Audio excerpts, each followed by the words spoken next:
semua mudah-mudahan dalam keadaan sehat, hujan gerimis, sendu-sendu dikit. Saya Kak Ros siap mencerahkan suasana Anda di acara Rumpi No Secret. Ditemani oleh Dani di pojok sana dan tentunya juga sudah hadir beberapa bintang tamu yang akan berbagi ceritanya. Nah, yang salah satunya yang akan berbagi cerita ini adalah atlet kickboxing Indonesia yang kemarin meraih medali perunggu di ajang SEA Games 2025. Hai Adi, panggilannya apa aku manggilnya? Panggilannya Jernih. Jernih ya. Nanti Jernih kan sempat viral tuh videonya kamu ngerasa dicurangin gitu ya. Apa sih yang terjadi pada saat di sana? Pasti kan ada banyak, ya namanya juga kan capek, ada tekanan mental gitu ya, suasana yang mungkin ya nanti cerita ya. Nah, tapi kita ke pojokan dulu untuk bahas apa sih yang ramai di luar sana yang terjadi menuai perhatian publik, baik itu untuk hal-hal yang datang dari dunia nyata maupun dari dunia maya.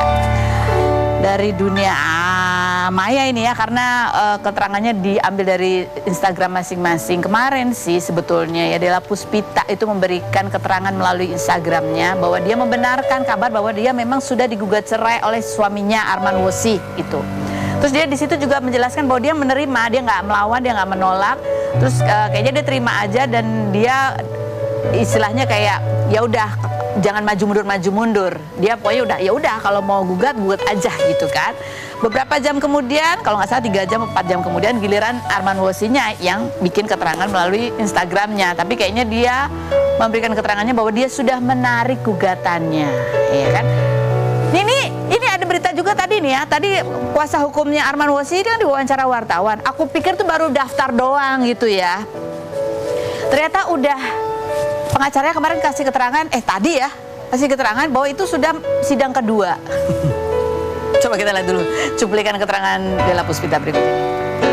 Nah, ini kalau yang berikut ini keterangan Arman ya. Tapi kalau kita flashback sedikit di awal pernikahannya Della dan Arman Wosi itu kan memang sempat juga baru ketahuan menikah beberapa saat kemudian lah, nggak ada sebulan kayaknya itu rame lagi tuh, sempat kayak mau cerai gitu ya. Bahkan Della Puspita sempat ada DM ke Arman, terus itu di post gitu ya. Dia bilang gini, paling nggak bisa kan disimpan tidak apa-apa ke medsos. Apa yang kamu mau udah aku lakuin ya Dus, semoga kamu happy, udah nggak ada lagi kita di medsos. Aku maafin, aku nggak bisa jadi istri yang baik yang seperti kamu mau. Jawabannya cuma oke. Ini adalah di awal-awal pernikahannya gitu ya. Nah sekarang nih kita nggak tahu lagi nih apakah akan baikan lagi atau enggak. Tapi kalau dari keterangannya Arman Wosi sih kayaknya dia ada penyesalannya gitu ya. Coba kita lihat cuplikannya berikutnya.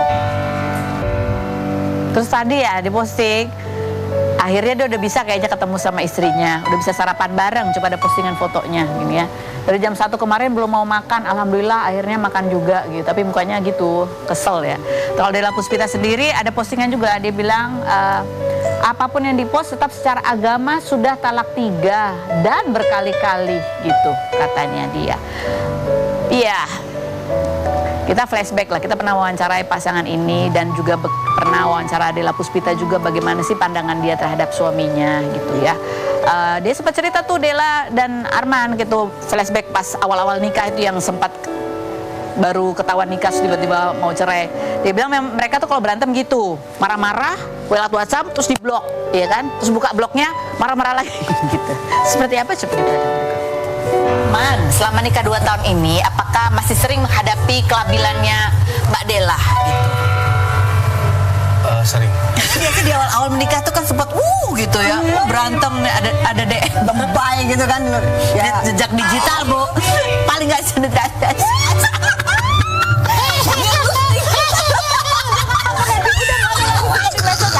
Maafin aku pamit. Gimana akhirnya kalian menyelesaikan pertengkaran yang udah sempat bocor alus ini? Nggak tahu ya Mbak. Pokoknya selalu kayak gitu aja. Jadi tapi akhirnya baik lagi gitu ya. Karena sama-sama saling butuh. Itu kalau berantem preman Tanah Abangnya takut. Itu kalau lagi romantis Romeo Juliet aja minder.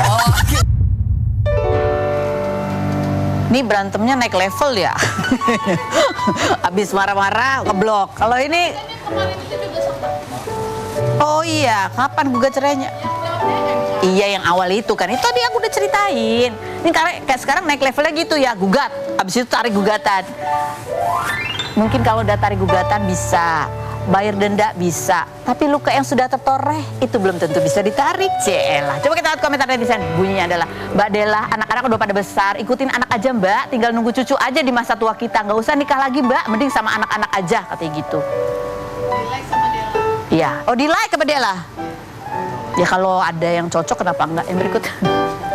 Kenapa Mbak? Aku suka loh kontennya couple kocak kalian. Padahal iya loh ya. Padahal kan kocak gitu sebenarnya. Yang berikut ada lagi.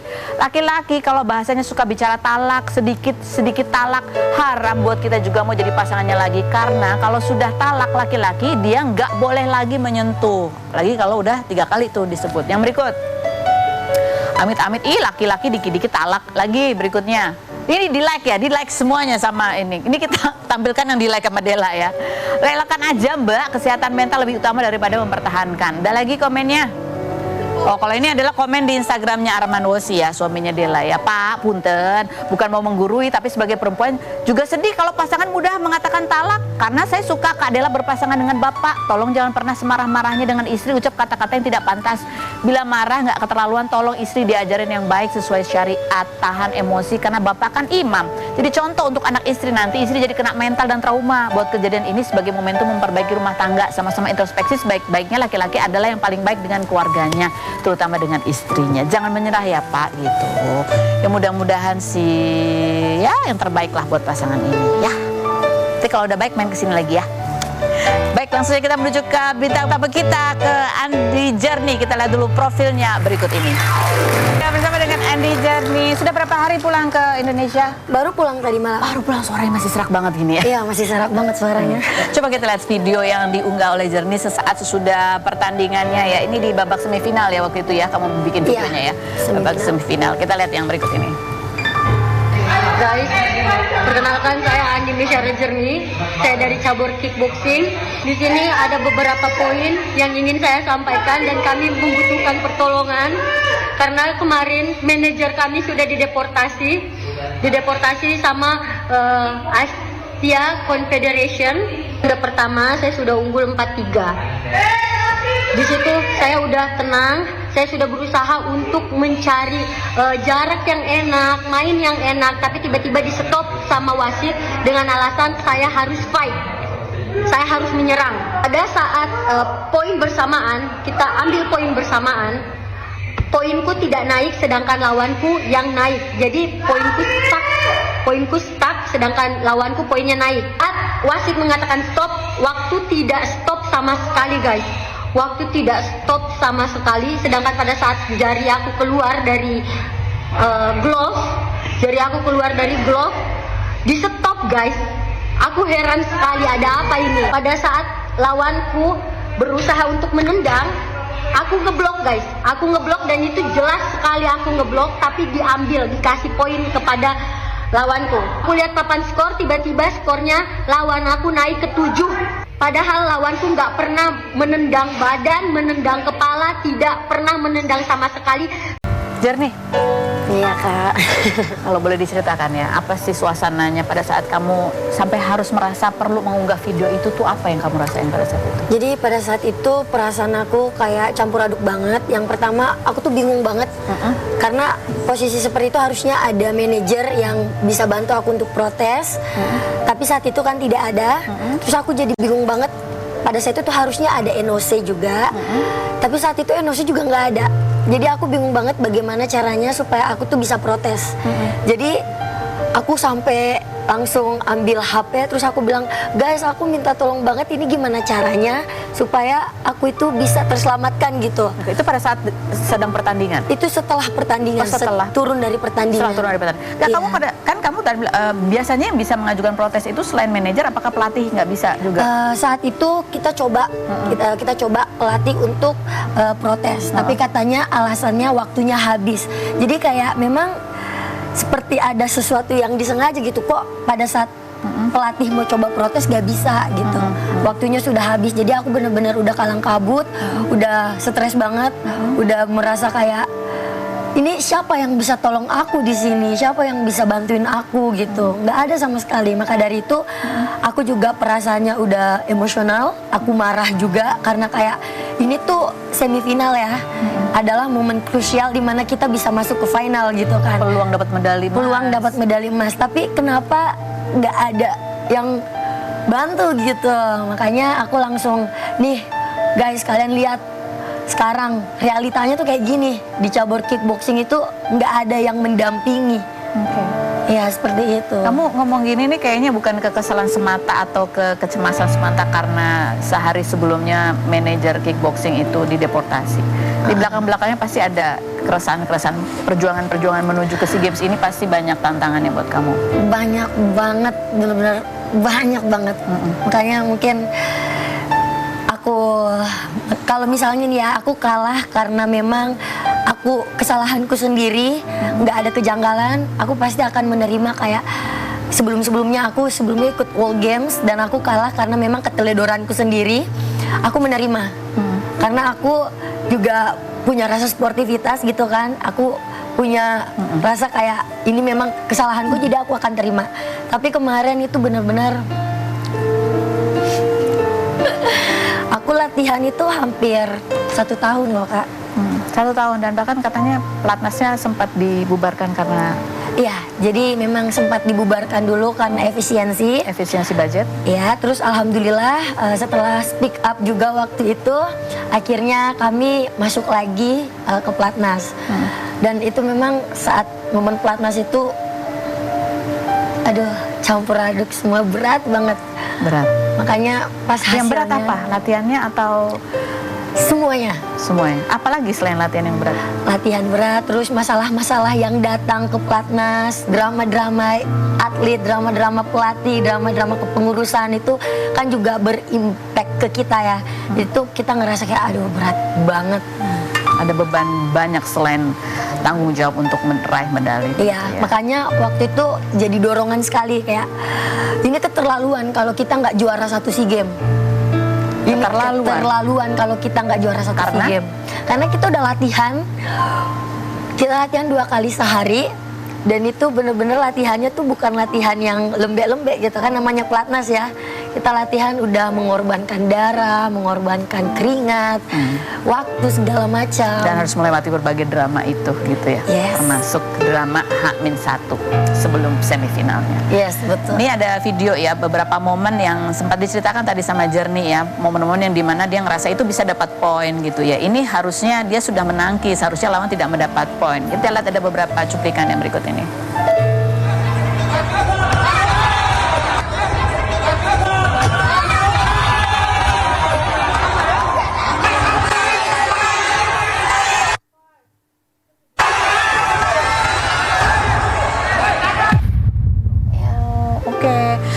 Bilang sempat bahwa ya di awal karena kamu udah posisi 4-3 jadi kamu ngatur gitu ya, supaya apa istilahnya ngatur jarak. Ya, sebenarnya 4-3 itu aku juga bingung 3 ini dia dari mana. Oh gitu. Soalnya pas dia datang kan pukulan aku yang duluan nyampe. Tapi kenapa dia cuma ngedorong dan terakhir baru pukul diambil juga. Makanya saya bingung loh, kok tiba-tiba poin gitu. Terus yang kamu bilang akhirnya itu apakah jadi pertimbangan kamu sehingga kamu menjaga ritme? Ya, akhirnya itu menjadi game plan aku, strategi aku untuk menjaga jarak dengan dia karena dia tipikal yang suka dorong kan. Nah makanya aku main ke kanan, main ke kiri, defense ya kalau bahasanya. Aku di posisi defense, aku lagi berusaha menjaga poin aku untuk dia nggak masuk ke aku gitu. Posisi defense itu kalau ya aku mau nanya nih secara teknis ya, kalau dari kickboxing itu boleh defense atau itu jadi mengurangi poin kamu karena boleh. Dalam aturan peraturan yang selama ini saya ketahui ya, kita boleh ke kanan, boleh ke kiri, dan itu tidak ada, setahu saya ya, itu tidak ada aturan kayak selama 15 detik kamu main keliling-keliling itu mengurangi poin gitu. Nggak ada. Oh nggak ada ya. Jadi sebenarnya diperbolehkan. Diperbolehkan. Gitu. Baik. Nah ini setelah videonya viral, kemudian ada lagi kamu mengunggah video permintaan maaf karena sudah membuat informasi yang menimbulkan kegaduhan. Kita lihat cuplikannya berikut ini. Hello, this is Andi Misyara Jernih from Point Fighting 50 kg. I want to say sorry to Asian Kickboxing Confederation about my video yesterday, and I want to say thank you to Mr. Nasiri and Mr. Inchun to trust me, and I want to say I'm so sorry and thank you because I'm so emotional yesterday. Thank you. Dan ada banyak komentar netizen ya, tapi yang menarik juga kamu ada tulisannya, kamu di caption kamu menulis begini ya, guys, aku harap kalian paham kenapa aku jelaskan. Please ikuti insting kalian. Tapi sebetulnya ya sesudah ya pertandingan kemarin berlalu gitu, apa sih yang sebenarnya kamu ingin sampaikan dan kamu harapkan ada perubahan gitu? Aku harapkan itu semoga nggak ada terjadi kecurangan lagi. Satu kecurangan. Karena pada saat itu ada temen aku yang masuk final juga. Jadi kami berharap semoga ini tidak terulang lagi. Dan semoga pihak NOC ada hari itu untuk NOC, ya untuk mendampingi kita. NOC itu dari tim Indonesia maksudnya?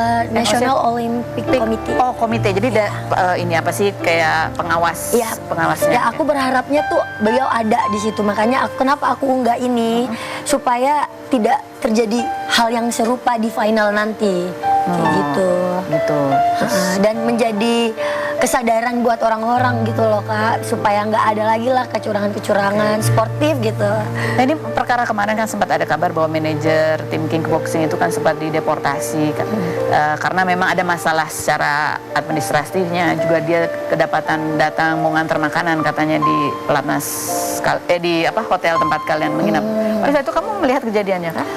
Jujur kami dari pihak atlet itu kita nggak tahu kalau misalnya ternyata manajer kita itu didatengin polisi. Kami tuh baru taunya pada saat manajer kami udah pulang. Di hari apa? Di hari Seminggu atau di hari? Sehari sebelum pertandingan dimulai. Jadi sehari sebelum pertandingan dimulai itu manajer kami ternyata sudah dipulangkan tanpa kami tahu. Pelatih kami yang kasih tahu katanya manajer kita itu dikepung polisi. Itu membuat kamu ngerasa apa sih sebagai atlet? Kami sebagai atlet jujur satu tim shock juga Kak. Kok bisa? Kok bisa? Emang salahnya di mana? Gitu, selain shock apa lagi yang dirasakan? Ya kami merasa khawatir gitu karena kedepannya kan kita namanya kejuaraan seperti ini kan kita menghindari kayak yang tadi yang saya rasakan itu. Nasibnya gimana nih? Ya, siapa yang akan mewakili? Kalau misalnya ada yang dicurangin, siapa yang protes nanti? Kita udah mikir itu ke depannya. Itu mempengaruhi konsentrasi pada saat bertanding nggak? Mempengaruhi konsentrasi, psikis semuanya. Apalagi ibu manajer itu udah sangat baik banget sama kita, bener-bener nge-treat kita itu bener kayak udah kayak anak sendiri, di happy-happyin, segala hal yang kita minta selalu dikasih, nggak pernah dipelitin. Jadi itu ya suasana kebatinan pada saat itu. Iya betul, satu tim kami bener-bener langsung ngedrop hari itu. Ini membuat kamu patah semangat untuk terus menjadi atlet kickboxing nggak? Enggak dong. Ya? Saya tetap masih ada niat. Oh ya, aku pengen ngelurusin yang soal video permintaan maaf itu. Ya kan, pasti semua masyarakat Indonesia tahu ya kalau misalnya saya udah pakai bahasa Inggris, klarifikasinya artinya apa. Karena kalau saya tidak melakukan itu, saya dilarang naik ke podium. Saya dilarang naik ke podium. Semangat terus, terima kasih sudah membanggakan Indonesia dengan medali perunggu kamu.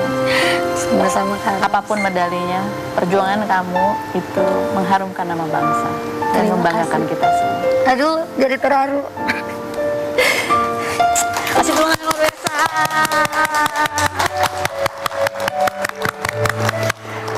Jernih. Nanti kita ngobrol lagi sama Jernih ya. Berikut ada Eno Lerian dan suaminya Mas Priambodo. Kita lihat dulu profilnya berikut ini. Baik, ini sudah ada Eno Lerian dan suaminya Mas Priambodo. Ini, dua-duanya ini sekarang udah going digital ya kan, dengan konten-konten live di TikTok. Tapi ada resiko-resikonya ya. Benar. Salah satunya adalah komentar julid netizen yang dibaca langsung secara live. Kita gini, itu bapaknya atau suaminya sih? Aduh, ya ampun. Karena bilang itu kakeknya ya. Ini, aduh, Please. coba kita lihat TKP-nya seperti apa berikut ini. Aku nanya sama suaminya Eno Lerian nih ya kan, karena kan yang artis kamu ya. Ini udah umur 50, yang komenin kan pasti anak-anak muda ya kan. Apa tuh rasanya komenin? Bodo amat. Salah banget karena ngomongnya sama kita gitu, sama dia lagi. Ya ampun. Walaupun tadi kalau udah selesai sih ngumpat juga sih, tapi ngumpat-ngumpatnya kan nggak mungkin kita omongin di sini ya. Kadang-kadang juga kesel, tapi dia ngumpatnya pun masih pakai bawa ketawa. Enggak, tapi jujur nih di sini. Apa apa sih yang dirasakan dalam hati gitu, walaupun dia bodoh amat, tapi kan pasti ada keselnya ya. Jadi Apalagi pas gimana lagi ya? live. Jadi gini, kebenaran di lingkungan saya kerja gitu ya. Juga saya bekerja banyak sama junior-junior. Generasi Gen Z. Nah mereka juga, ya Allah Om, umur lo udah sama kayak nyokap gue Om gitu. Jadi gue udah biasa, jadi ngeliatnya ya udah deh gitu. Lo jangan bilang lama lagi, jadi ya udahlah gitu. Terus nggak pernah digodain karena istrinya Enoler yang artis cilik masalahnya. Orang taunya wah dia nikahnya sama mantan artis cilik, jadi cilik terus gitu. Komentar netizen coba kita baca tuh bunyinya ya. Aku pikir bapaknya, ternyata suaminya. Ini modal cinta apa cinta? Astaga. Ya lo tau lah. Kan seolah-olah kamu mau sama dia karena itu ya. Oh ya Allah. Ya, gimana kamu di komenin kayak gitu? Cinta atau ada maunya gitu? Iya, ada maunya juga lah pastinya. Gini cinta doang please deh, ya kan? Ya berikut coba kita lihat. Itu suaminya udah cukup ya usianya. Maksudnya gimana udah cukup? Hai. Kadang-kadang suka nggak habis pikir, maksudnya kadang-kadang sama pemikiran mereka gitu kan, maksudnya udah cukup ya suaminya. Karena tuh gini loh, mikirnya tuh aku sama dia tuh bedanya tuh yang jauh Padahal- banget. Padahal kita cuma beda 8 tahun. 8 tahun. Kalau Jauh juga ya. Wajar, enggak wajar lah. Wajar. Jauh tuh 35. 15 tahun, 25 tahun itu jauh. Kalau 8 tahun tuh kayaknya tuh masih ya Udah ya, standar tak kalau perempuan usia jangan pernah ngebayangin emang sih pas aku lagi SD dia SMA gitu kan. Tapi ya udah. Masalahnya dia udah bukan si Eno yang si nyamuk itu Iya ya. gitu loh. Terus kayak, oh 50 juga what do you expect Jeffrey Nicole.